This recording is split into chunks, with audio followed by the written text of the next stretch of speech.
तो मैं क्या बता रहा था आपको कि हाँ, I was telling you, if somebody is going out of the partnership firm due to the reason of insolvency or death, then in that case no requirement of giving public notice। ठीक है, उसी date से उसकी वो liable नहीं होंगे या उनकी एस्टेट लायबल नहीं होगी। क्योंकि देखो, डेथ के केस में ये माना जाता है कि मोर और लेस इंफॉर्मेशन सबको होती है, और डेथ का पब्लिक नोटिस कौन ही देता है यार। Public notice in the sense कि वैसे तो सबकी वो छप जाते हैं शोक संदेश वगैरह जो भी आप बोलते हो, बट डेथ जो होती है ना वो ऑटोमेटिकली, और मरने के बाद कोई अपना पब्लिक नोटिस नहीं दे सकता कि है ना मैं अब इस फर्म से बाहर निकल गया हूँ। वन ऑफ द रीजंस, और देने की रिक्वायरमेंट नहीं सबको पता पड़ता है। दूसरा, इंसॉल्वेंसी क्या है? सर, इंसॉल्वेंट कौन घोषित करता है? इंसॉल्वेंट कोर्ट घोषित करता है। इंसॉल्वेंट जो है ना वो कोर्ट घोषित करता है। कोर्ट, ये एडजजेस, लैंग्वेज क्या पकड़नी है आपको, a person is adjudged as an insolvent by the court. ठीक है, तो सर कोर्ट का जो डिसीजन होता है ना, हम क्या बोलते हैं लॉ में, कोर्ट के डिसीजन जो है वो पब्लिक डोमेन में होते हैं। पब्लिक डोमेन का मतलब ऑलरेडी पब्लिक, मतलब ये मान लिया जाता है कि जो कोर्ट का डिसीजन है वो पब्लिक डोमेन में है, यानी पब्लिक को उसके बारे में नॉलेज दे दी गई है। ठीक है, तो भाई कोई इंसॉल्वेंट किसी को किसने बनाया कि सर कोर्ट ने एडजस्ट किया, कोर्ट ने ऑर्डर दिया कि आज से ये इंसॉल्वेंट, तो सर वो वैसे ही ऑर्डर पब्लिक डोमेन में है, तो कोई पब्लिक नोटिस देने का कंपल्शन नहीं रखा गया। लॉजिक समझ में आया? ये तुम्हारे समझने के लिए बता रहा हूँ, ये कहीं एग्जाम में नहीं पूछने वाला है कि क्यों पब्लिक नोटिस नहीं देते हैं इंसॉल्वेंसी और डेथ के केस में। यदि कोई पार्टनर बाहर जा रहा है तो उसका ये लॉजिक्स कुछ अपने आप से भी सोच के निकालना चालू करो कि सर इस रीजन से, यस सर इस इन इन रीजन से। ठीक है, तो ये भी हो गया। और नेक्स्ट, फोर्थ पॉइंट पढ़ गई। The firm is also not liable for any act of the insolvent partner done after the date of order of adjudication. The firm, देखो जिस तरीके से कोई पार्टनर इंसॉल्वेंट हो गया तो उसकी एस्टेट अब फर्म के कामों के लिए लायबल नहीं रहेगी। उसी तरीके से इंसॉल्वेंट पार्टनर ने इंसॉल्वेंट होने के, अब वो पार्टनर तो रहा नहीं, इंसॉल्वेंट पर्सन ने कोई काम किया उसके लिए फर्म भी रेस्पॉन्सिबल नहीं रहेगी, because he is no more a partner, he is not representing the firm. तो मतलब दोनों तरफ से कनेक्शन टूट चुका है। ना तो फर्म के कामों के लिए इंसॉल्वेंट आदमी आदमी की वो एस्टेट लायबल, और न इंसॉल्वेंट आदमी के काम के लिए फर्म लायबल होगी। ठीक है, भले ही आउटसाइडर भले ही ये बोले, मिस्टर एक्स थे बोले भैया तुम्हारा ये पार्टनर इंसॉल्वेंट हो गया, हमको तो पता ही नहीं था, हमको तो पता ही नहीं था। अरे भैया, इंसॉल्वेंसी का पब्लिक नोटिस देने का कोई जरूरी नहीं होता है। तो सर इसने आपके साथ में आके अब कुछ भी काम कर दिया उसके लिए अब हमारी फर्म लायबल नहीं है। ठीक है, आंसर इस तरीके से देना। ये भी बात समझ में आ गई? फिफ्थ पॉइंट पढ़ गई। In the case of the in the case in case the firm is not dissolved, the share of property and profit of the insolvent partner will vest in the official assignee or receiver, but without any right in in the conduct of business of the firm. ये बहुत अच्छा point है कि sir ये बात तो है कि यदि कोई पार्टनर इंसॉल्वेंट हो गया तो उसकी हिस्से, वो अब पार्टनर नहीं रहा, नंबर वन। नंबर टू, उसके हिस्से की जो प्रॉपर्टी, और फर्म बाकी की कैरी ऑन कर रही है, तो उसके हिस्से की प्रॉपर्टी कहाँ चली जाएगी? सर ऑफिशियल रिसीवर के पास में चली जाएगी। ऑफिशियल रिसीवर के पास में इस बंदे की प्रॉपर्टी, इसका हिस्सा पार्टनरशिप फर्म में जो था वो आने का ये मतलब नहीं है कि ये फर्म में एज अ पार्टनर इंटरफेयर करने लग जाएगा। नो नो नो, अपन ने पढ़े ना, rights of a transferee of a partner share, पढ़ा था या नहीं पढ़ा था? बस वही वाली स्थिति है। ये फर्म में कोई इंटरफेयर नहीं कर पाएगा एज अ पार्टनर, बस इसको हिस्सा लेने का अधिकार है। ठीक है, ये 5 पॉइंट समझ में आ गए? Yes sir. तो एक पॉइंट और समझ लो, जो अभी करण के फादर साहब के साथ डिस्कस किया था, उसमें एक पॉइंट और है कि सर यदि कंपनी और यदि पार्टनरशिप होती है, कंपनी में यदि कोई मेंबर बनता है तो इसकी जगह पे उसके लीगल रिप्रेजेंटेटिव्स, उनकी वाइफ, उनकी डॉटर, उनके सन, या जो भी इनके लीगल रिप्रेजेंटेटिव्स है, वो आके मेंबर बन जाते हैं या शेयर होल्डर बन जाते हैं। ठीक है, जबकि पार्टनरशिप में यदि कोई पार्टनर की डेथ हो रही है, ठीक है, तो उसकी जगह पे उसकी वाइफ या उसकी डॉटर या उसके सन या जो भी हम इनके लीगल रिप्रेजेंटेटिव हैं वो पार्टनर नहीं बनते हैं। क्यों नहीं बनते हैं बेटा, उसका लॉजिक सोचो। क्या लॉजिक इधर ऐसा, सर ये तो पक्षपात हो गया कि सर कंपनी में तो ऐसा कर रहे हो और पार्टनरशिप में अपोजिट कर रहे हो, बनने नहीं दे रहे हो, ऐसा क्यों? ये पक्षपात क्यों किया जा रहा है, बताइए, लॉजिक सोचो, बताओ। सेपरेट लीगल आइडेंटिटी नहीं है ना, तो परपेचुअल एग्जिस्टेंस नहीं होगा। ये कह रहा है कि सर सेपरेट लीगल पर्सन नहीं होती है पार्टनरशिप, तो परपेचुअल सक्सेशन का फंडा नहीं होता है। मैं बोल रहा हूं, मैं तो तेरे से सवाल ही यही कर रहा हूं कि सर इधर परपेचुअल सक्सेशन के नाम पे एलआर्स आ रहे हैं, इधर परपेचुअल सक्सेशन के नाम पे एलआर्स नहीं आ रहे हैं, ऐसा क्यों? ऐसा इसलिए, क्योंकि सर वो दूसरे पार्टनर को उसके लीगल रिप्रेजेंटेटिव पे उतना भरोसा नहीं होगा तो। बिल्कुल, the answer lies in the concept of partnership is a fiduciary relationship. Partnership कैसा रिलेशनशिप है रे? पार्टनरशिप फिड्यूशरी रिलेशनशिप है, आपसी विश्वास वाला रिलेशनशिप है। इन चारों को आपस में इतना विश्वास है, कोई भी पार्टनर किसी थर्ड पार्टी से फर्म के बिहाफ पे कुछ भी कमिट करके आएगा, उससे सारे पार्टनर्स बाइंड होना स्वीकार करते हैं। तो जितना भरोसा इस पार्टनर पे था, क्या उसके वाइफ पे, उसकी डॉटर पे, उसके सन पे उतना भरोसा रहेगा क्या? नहीं सर, कोई जरूरी नहीं है। इसलिए ये कंसेप्ट है कि यहाँ पर किसी पार्टनर की डेथ के बाद में उसके लीगल रिप्रेजेंटेटिव्स को पार्टनर नहीं माना जाता, अनटिल अनलेस, ये मैं आपको बता रहा हूँ, अनटिल अनलेस पार्टनरशिप एग्रीमेंट में ही ऐसा लिख दे तो अलग बात है कि हाँ उनके अलर्ट्स को हम ले लेंगे। वो एक बहुत ही एक्सेप्शनल और सेपरेट केस हो गया, ये जनरली होता नहीं है।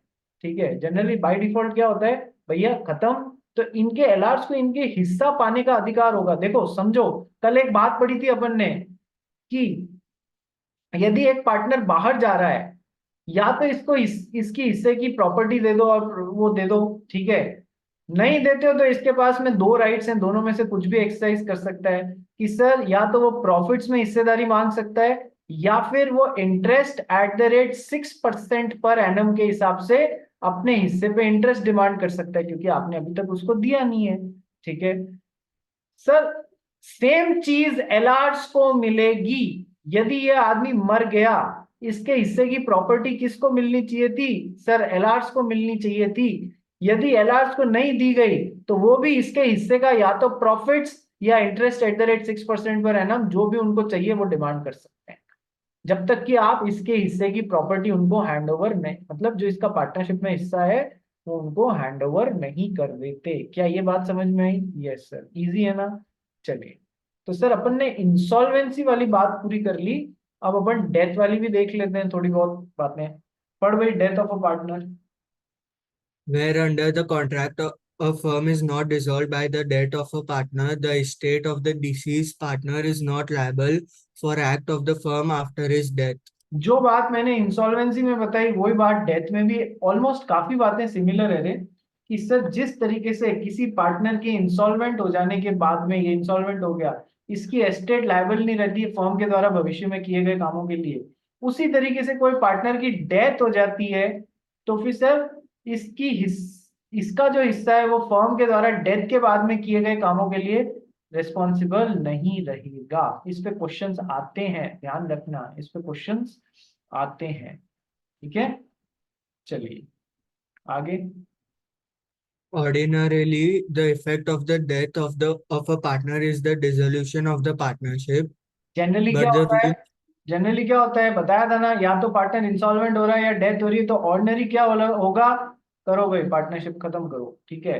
But but the rule in regard to the dissolution of the partnership by death of a partner is subject to a contract between the parties, and the partners are competent to agree that the death of one will not have the effect of dissolving the partnership as regards the surviving partners unless the firms consist of only two partners. लेकिन sir generally तो ये होता है, कोई की death हो गई खत्म करो पार्टनरशिप, लेकिन ये डिपेंड करता है कॉन्ट्रैक्ट या पार्टनरशिप एग्रीमेंट पे।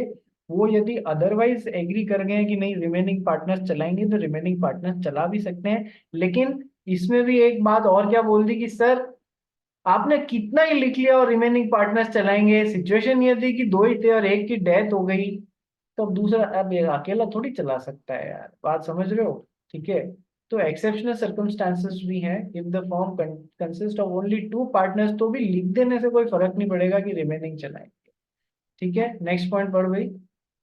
It is not necessary to give any notice either to the public or the persons having dealings with the firm. Insolvency और डेथ के केस में यदि पार्टनर बाहर जा रहा है और फर्म का रिकॉन्स्टिट्यूशन हो रहा है, या तो फिर उसका पब्लिक नोटिस देने की कतई आवश्यकता नहीं है, ये बात मैं आपको ऑलरेडी बता चुका हूँ। ठीक है भाई, नीव, पूंजी, मुकुंद, नेतन, महक, रोहन, समझ में आ रहा है? यश, रोहन भैया समझ में आ रहा है क्या? हाँ यस सर। नेतन, रिबेरियो, महक, ठीक है। तो चलिए जी, लास्ट पॉइंट करते हैं आज के लिए, revocation of continuing guarantee bye a change in the firm. सबसे पहले समझिए गारंटी क्या होती है और कंटिन्यूइंग गारंटी क्या होती है। ठीक है, तुम्हारे जब मैं इंडियन कॉन्ट्रैक्ट एक्ट पढ़ाऊंगा ना, इंडियन कॉन्ट्रैक्ट एक्ट में काफी सारे स्पेशल कॉन्ट्रैक्ट्स आएंगे, contract of indemnity, contract of guarantee, bailment, pledge, agency. तो इधर एक कॉन्ट्रैक्ट कौन सा है? Contract of guarantee. गारंटी में क्या होता है रे?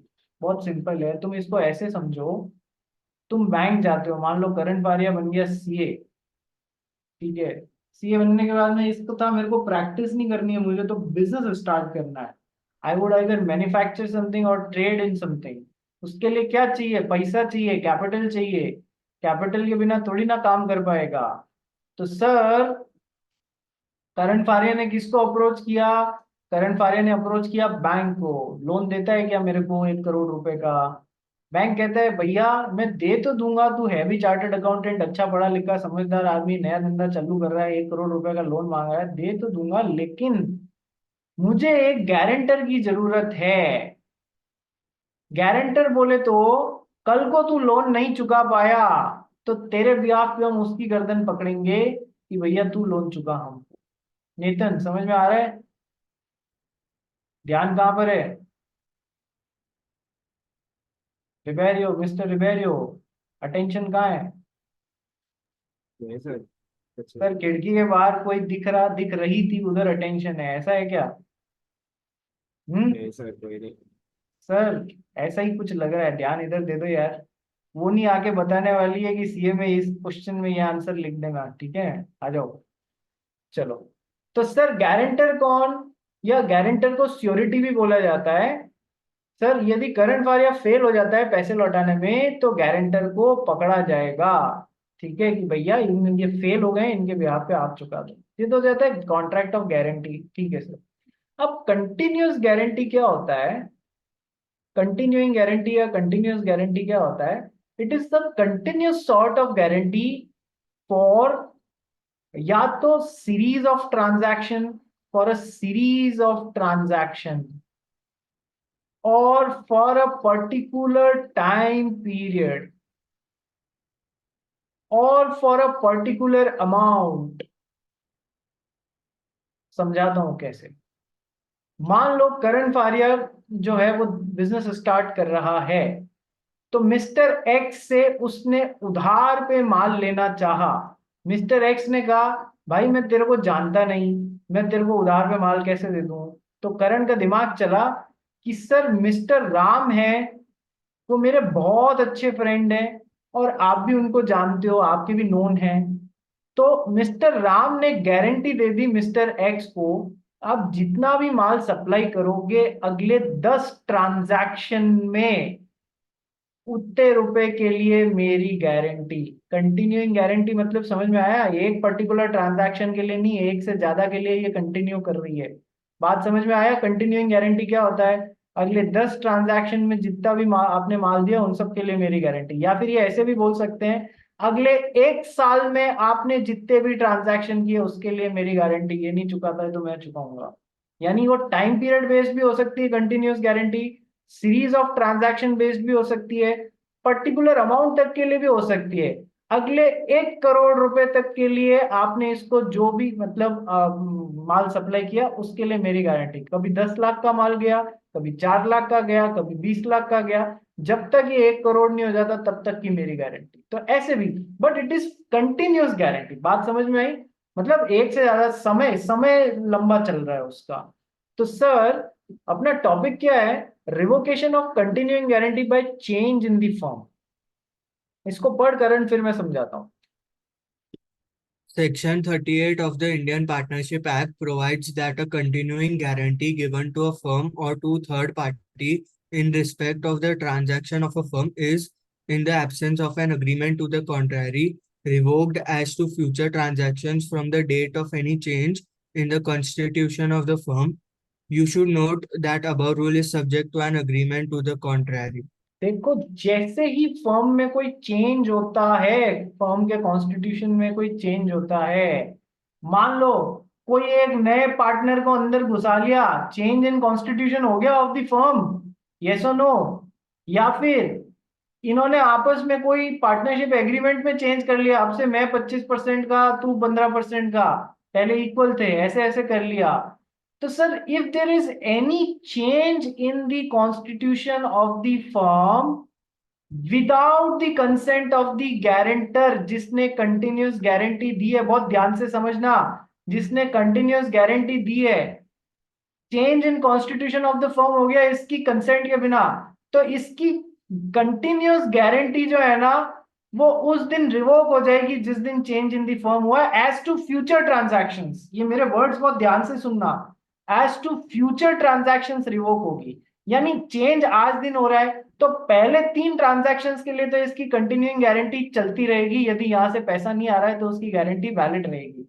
जिस दिन चेंज हुआ और इसकी सहमति या इसको नॉलेज के बिना हुआ, उस दिन से इसके फ्यूचर ट्रांजैक्शंस जो भी उस जिसके लिए भी इसने कंटिन्यूइंग गारंटी दी है वो रिवोक हो जाएगी। क्या ये पहली बात समझ में आई? Yes sir.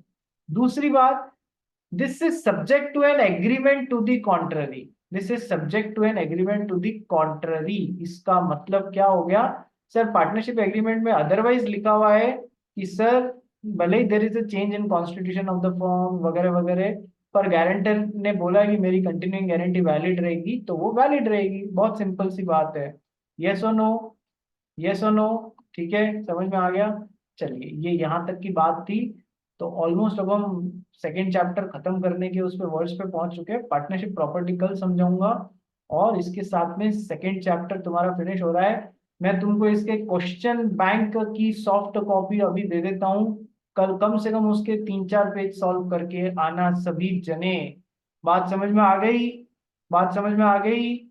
Yes sir. Question bank खुद का दिमाग चला के सॉल्व करके आओगे। चलिए जी, मिलते हैं कल।